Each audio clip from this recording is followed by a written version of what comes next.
नमस्कार किसान भाइयों, कृषि जागरण में आपका स्वागत है। जैसा कि आप सभी जानते हैं कि कृषि जागरण आपको हमेशा से कृषि, पशुपालन और मौसम से संबंधित जानकारियों से अवगत कराता रहता है। आज इसी कड़ी में आपको राजधानी दिल्ली के गांव चाहुकला के सफल किसान राजेश शौकीन से मिलवाते हैं हम, जो 2 साल से जैविक खेती कर रहे हैं। वे बताते हैं कि जैविक खेती में पारंपरिक खेती की तुलना में मुनाफा अधिक है। तो चलिए जानते हैं सफल किसान राजेश शौकीन की सफल जैविक खेती की कहानी उन्हीं की जुबानी।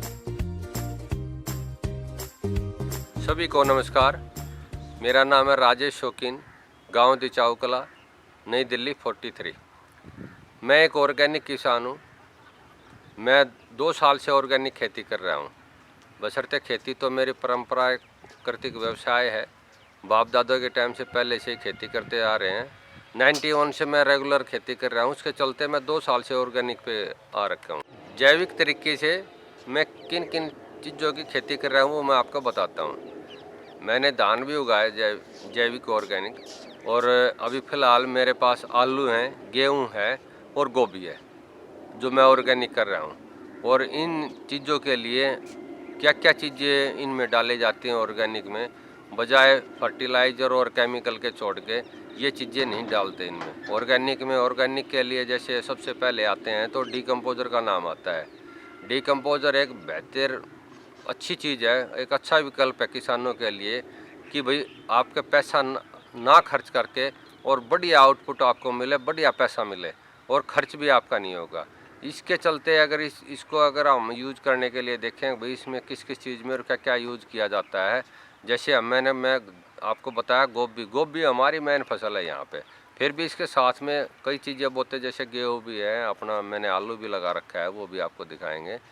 तो इसमें क्या कैसे डाला जाए और क्या क्या विकल्प है इसका, डीएपी यूरिया का विकल्प क्या है कि इनकी पूर्ति के लिए भाई ऑर्गेनिक में जैविक में हम क्या डालें।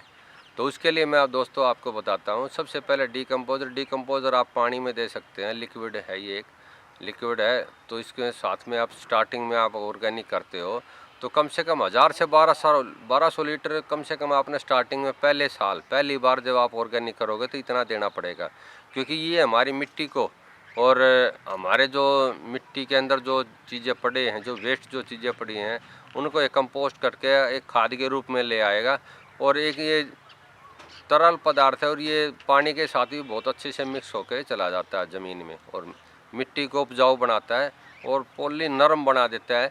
जिससे क्या है, कोई भी चीज़ अगर हम लगाते हैं तो हमारी जड़ें उसमें हल्की रहेंगी, चलेंगी, तो ग्रोथ पेड़ तभी करेगा तो हमारी मिट्टी अच्छी होगी और हल्की होगी। उसके चलते अब आपको दिखाते हैं भाई ये चीज़ें, इन चीज़ों की पूर्ति करने के लिए हम क्या डालें। अब जैसे मैंने खाद के रूप में मैं आपको बताता हूँ। जैसे नाम तो उसका जीवामृत लेते हैं। अब जीवामृत बनेगा कैसे, उसका बनने का तरीका दोस्तों बिल्कुल आसान है। सबसे पहले आपने गाय का ताज़ा गोबर लेना 10 किलो, किसी भी आप बाल्टी में किसी चीज़ से एक साइज ले लो। 10 किलो आपने एक 200 लीटर के ड्रम में डाला 10 किलो गोबर, और उसमें साथ में ले लिया 10 किलो गौमूत्र, और तीसरी चीज़ होगी 1 किलो गुड़, और चौथी चीज़ होगी 1 किलो बेसन, और पाँचवीं चीज़ है किसी ऐसी जगह की मिट्टी लो जहाँ केमिकल फर्टिलाइज़र यूज कम से कम हो। किसी बरगद के पेड़ के, पीपल के पेड़ के नीचे की मिट्टी ले लो जो बड़ा सारा पुराना कभी का कहीं ऐसी जगह का हो। ये पाँचों चीज़ आप मिलाओगे तो उस टंकी के अंदर आप डीकम्पोज़र डालोगे, वो फुल भर दोगे 200 लीटर। तो ये दोस्तों हफ्ते से 10 दिन के अंदर ये तैयार हो जाएगा। तो सर्दी है, इसको ढक रखा है। ये खाद है गोबर की, इसमें डीकम्पोज़र यूज करते हैं। डीकम्पोज़र एक बार यूज करने के बाद इसको 15 दिन तक ऐसे ही छोड़ देते हैं। उसके बाद जैसे हम इसकी कटाई कर देंगे, कटाई करने के बाद इसको फिर इसमें डीकम्पोज़र डाल देंगे। ये प्रक्रिया हमने 3 बार करनी है। 3 बार करने से 40 से 45 दिन में खाद हमारी ऐसी तैयार हो जाएगी, बिल्कुल फ्री और बिल्कुल सॉफ्ट। आप इसको डीएपी यूरिया की तरह अपने खेत में ऐसे छिड़क सकते हो। इसका रिजल्ट बहुत ही बेहतरीन है, केंचुए खाद से भी अच्छा रिजल्ट है और कम मेहनत है। दूसरी चीज़ दोस्तों मैं बताता हूँ, जैसे हम उसको बोलते तो माइक्रो न्यूट्रिएंट्स है, मगर मैं आपको बताता हूँ ये दालों का मिक्सचर है। जो हम हर रोज़ ये खाने में जो हम दालें लेते हैं, विटामिन बहुत सारे, एंजाइम्स में बहुत सारी चीज़ों की पूर्ति के लिए होते हैं। और दालें भी दोस्तों इसमें एक चीज़ और मैं आपने बता दूँ, ये ले लें छिलके वाली, जितनी संभव हो छिलके वाली दालें लो। साथ में मस्टर्ड सरसों लो, जैसे इसको बनाने की विधि क्या है, 200 लीटर अगर हमने लिक्विड ये तैयार करना है तो पर 100 लीटर के हिसाब से 2 किलो, यानी कि 200 लीटर है तो आपने 4 किलो दाल हर एक लेनी है, जो जो जिस तरह की आप चने की, उड़द की, मूंग की, मसूर की, जितने भी जो सारी भी जैसी भी जो दालें आप खाने में यूज करते हो, जो आपके घर पे अवेलेबल है, जो आप ले सकते हो, उसके साथ में आप सरसों लो। इन सभी को पीस के अच्छी पिसाई करके एक टैंकी में डालो। जैसे आपने 200 लीटर की में डाल दिया टैंकी में, उसको 200 लीटर की में 4-4 किलो सारी डाल दी। डालने के बाद इसमें डीकम्पोजर से आप इसको भर दो। ये आपका 10 से 15 दिन के अंदर या 20 दिन के अंदर, जितना है पुराना होता है, इसका दालों का हारों का ये लगा लो आप, इसमें सारे एंजाइम्स और जो जिसमें विटामिन जो इसमें होते हैं दालों में, वे इसकी अपनी तरफ रस खींच लेता है।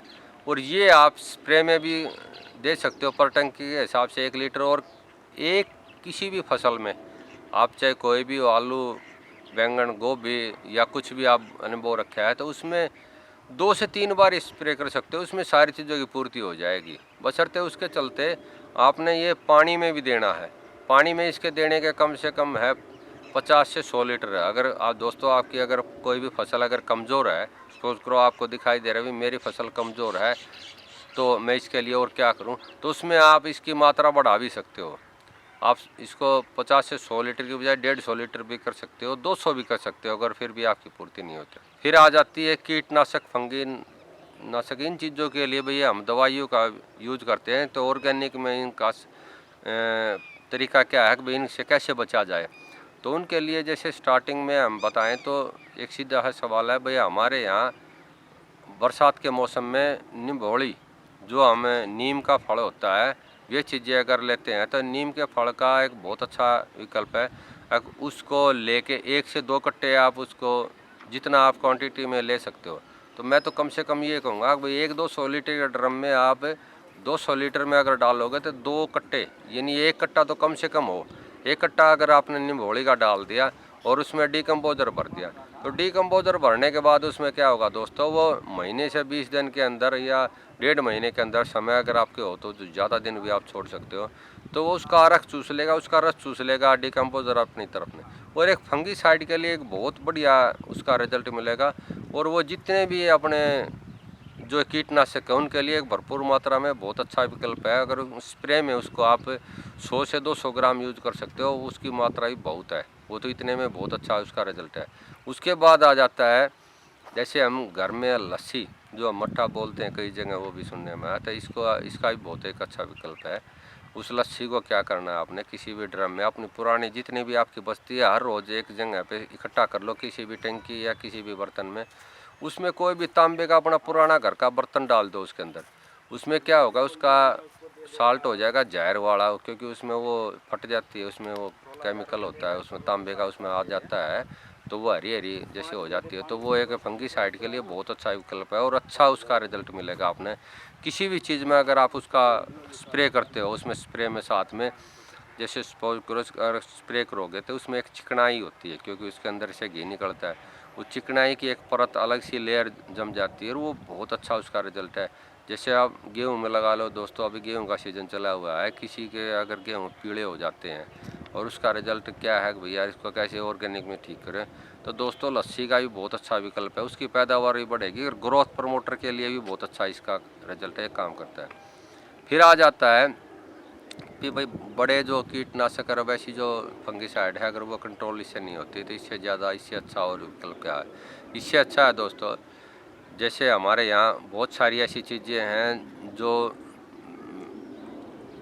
डेयरी फार्म वगैरह के लिए और इन चीज़ों के घास, जो ऐसी जो चीज़ें हैं जो ये चीज़ें यूज नहीं करती, ये नहीं खाती, नहीं हमारा कोई भी ऐसी खरपतवार है जैसे भांग, धतूरा, आखटा, बेलपत्र, नीम, करेला, भाई इनमें आ जाता है लहसुन, अदरक और मिर्ची। और ये चीज़ें दोस्तों वो लो जो लहसुन, अदरक, मिर्ची है जो बाज़ार में जो बिल्कुल सस्ता और जो मंडी में जो वेस्ट पड़ा हो भाई अब इसको ये फेंकेंगे, वो सस्ते दाम में मिल जाएगा और एक अच्छा विकल्प हो जाएगा उसका। उसको क्या है, आप उसको पीस के काट के जैसे मर्जी आप उसकी पिसाई कर लो या तोड़ लो, उसको छोटे टुकड़ों में कर लो, उसको किसी भी एक टंकी या एक बर्तन में डालो, टंकी में डालो और उसमें साथ में आपने डीकम्पोजर मिला दो, तो ये आपका एक फंगिसाइड के लिए, कीटनाशक के लिए बहुत ही बेहतरीन लिक्विड हो जाएगा। और इसको आपको कम क्वांटिटी आप आधा लीटर से 1 लीटर डाल सकते हो अगर आप इसको यूज करोगे तो। क्योंकि हम जो भी खेती करते हैं तो उसमें कोई भी चीज़ कंटिन्यू एक चीज़ आप रिपीट नहीं कर सकते हर बार। क्या हर बार आपने थोड़ा थोड़ा चेंज करना पड़ेगा। अब की बार आपने इन सारी चीज़ों का मिक्सचर डाल दिया, फिर आपने लस्सी वाला डाल दिया, फिर आपने नीम की निम्बोड़ी वाला डाल दिया। ये ऑर्गेनिक के लिए विकल्प हैं, जैसे हमारी दवाइयों के लिए विकल्प है। अब की बार ये दवाई मार दी, फिर वो मार दी, इनको अलग अलग यूज करोगे। और इन चीज़ों के लिए दोस्तों एक सावधानी जो मैं आपने बता दूं, जो मेरे साथ हो चुका है, मैं आपको फिर भी ये चीज़ आगाह कर दूं इस चीज़ के लिए।